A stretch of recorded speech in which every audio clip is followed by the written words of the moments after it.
Welcome to Science Corner Tutorials. We'll be looking at science concepts in depth. Get ready. Let's get started. So we are continuing with our differentiation series, and from where we left, we are now moving on to differentiation of natural logarithms and exponential functions. So exponential functions are functions of the form y equal to e the power of x. So this is what we call an exponential function, right? So how do we go about solving differentiating exponential functions, right? So remember that the rule is the same. We say that the first thing that you need to do is to understand the basic concept. And from there, you can move now to solve any given problem. You find it very easy for you to solve it. So the general rule, right, that we use when differentiating exponential functions is that we come, right? We are given the problem here, y equal to e the power of x. The question is saying differentiating the functions below. So dy over dx, right? How we go about differentiating it is easy. So it's dy over dx, right? So you come and write your original exponential function as it is. E is equals to the power of x. Then you then come and only differentiate the x, the power, which is x here. So the derivative of x is 1. Remember, we say x to differentiate y equal to x is dy over dx. You're going to get x 1 minus 1, which is going to give you x to the power of 0, which is going to give you 1. Remember, any number at the power of 0 is equals to 1. So this is basically how you do it, right? That's how we got e to the power of x as our final answer. Let me give you a second example so that you can understand better what we are trying to talk about. The second example here is saying differentiate with respect to x the equation y equal to 2 e to the power of 2x.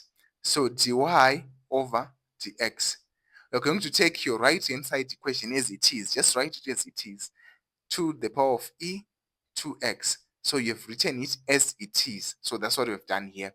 Then you differentiate the power, which is 2x. So how are you going to differentiate that? To the power of x, you're going to get the 2, right? Then from there, you say x the power of 1 minus 1, you're going to get 1, right? So ultimately, you get 2 here multiplied by 2, you get 4 e the power of 2x, right? So what you are differentiating is the power, more just like you are given y equal to 2x, and you're asked to differentiate. So your dy over dx is equal to 2, right? Your constant, x the power of 1 minus 1, which is 2 the power of x the power of 0, which is equal to 2 multiplied by 1, which is what we have here. And you're ultimately going to get 2 as your final answer, right? Make sure that you understand this basic concept here. So that's the same thing that we did on the example that is on the part C of the question. So you're going to write your e to the power of x 3 multiplied by x squared as it is. So this one here is what is this one here. Then you're going to differentiate your power. So our power in this case is 3x squared. So in differentiating 3x squared, you're going to get 3, right? Then you bring down the power, which is 2. Then you subtract 2 minus 1, right? Then you're going to get 6x the power of 1. So this is what we have here. If you say 3 times 2 times x, you're going to say 6x the power of 1. So 6x multiplied by e the power of 3x squared. So this is ultimately our answer. So it's just as simple as that. Let me see if we've got another example. So the same can be also applied when we are dealing with trigonometric functions. It's just the same rule. You're just going to write your e as it is, your left hand side part as it is here. Then you find the derivative, of course, of x plus 1, which is minus sine of x. So ultimately, you're going to get this part of the answer. Then from there, we are now looking at differentiating natural logarithms. So natural logarithms are functions of the form y equal to L ln of x, or some call it ln of x, some call it ln of x, just depends with what you would want to call it. So how do we go about differentiating natural logarithms? Now, natural logarithms, when differentiating them, the rule is that generally when you're given y equal to ln of a, so dy over dA, right, you're going to get you're just going to write your a as the denominator. All right, sorry about that, it's not x. You're going to write your a as the denominator here. Then you're going to differentiate for a. Then a, if you differentiate it, it will be a 1 minus 1 is going to get a to the power of 0, which is 1 ultimately, right? That's our simple way of differentiating natural logarithms. So when we look at it here, we've got y is equals to ln of x. So we are going to take the factor that is married to our ln of x, which is x. Then we differentiate that. We're going to get 1. So that's how we have done it here. Let's look at another example so that maybe you can understand much better. So the second example is saying y equal to ln of x squared plus 1.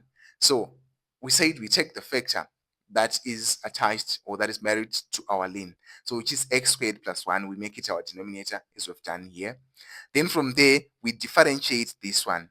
Let's just maybe forget about the ln. We differentiate this part. So it's y equal to x squared plus 1. So the plus 1. So dy over dx of that is going to get 2 the power of x, just like what we have done here.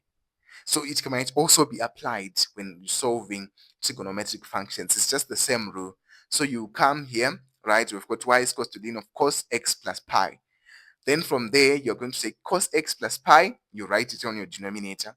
Then you differentiate. The derivative of cos x plus pi is minus sine x plus pi. And if you differentiate for the one that is in the bracket, which is x plus pi, right? So dy over dx of that, you're going to get x 1 minus 1 plus the derivative of a constant is 0, which is going to be x to the power of 0 plus 0, which is going to be 1. So ultimately here, we are multiplying by 1, which is inside the bracket, and we'll end up with this as our answer, right? I hope this is very clear to you, and it's quite straightforward as well. Moving on now to another example, right? We also have got trigonometric functions.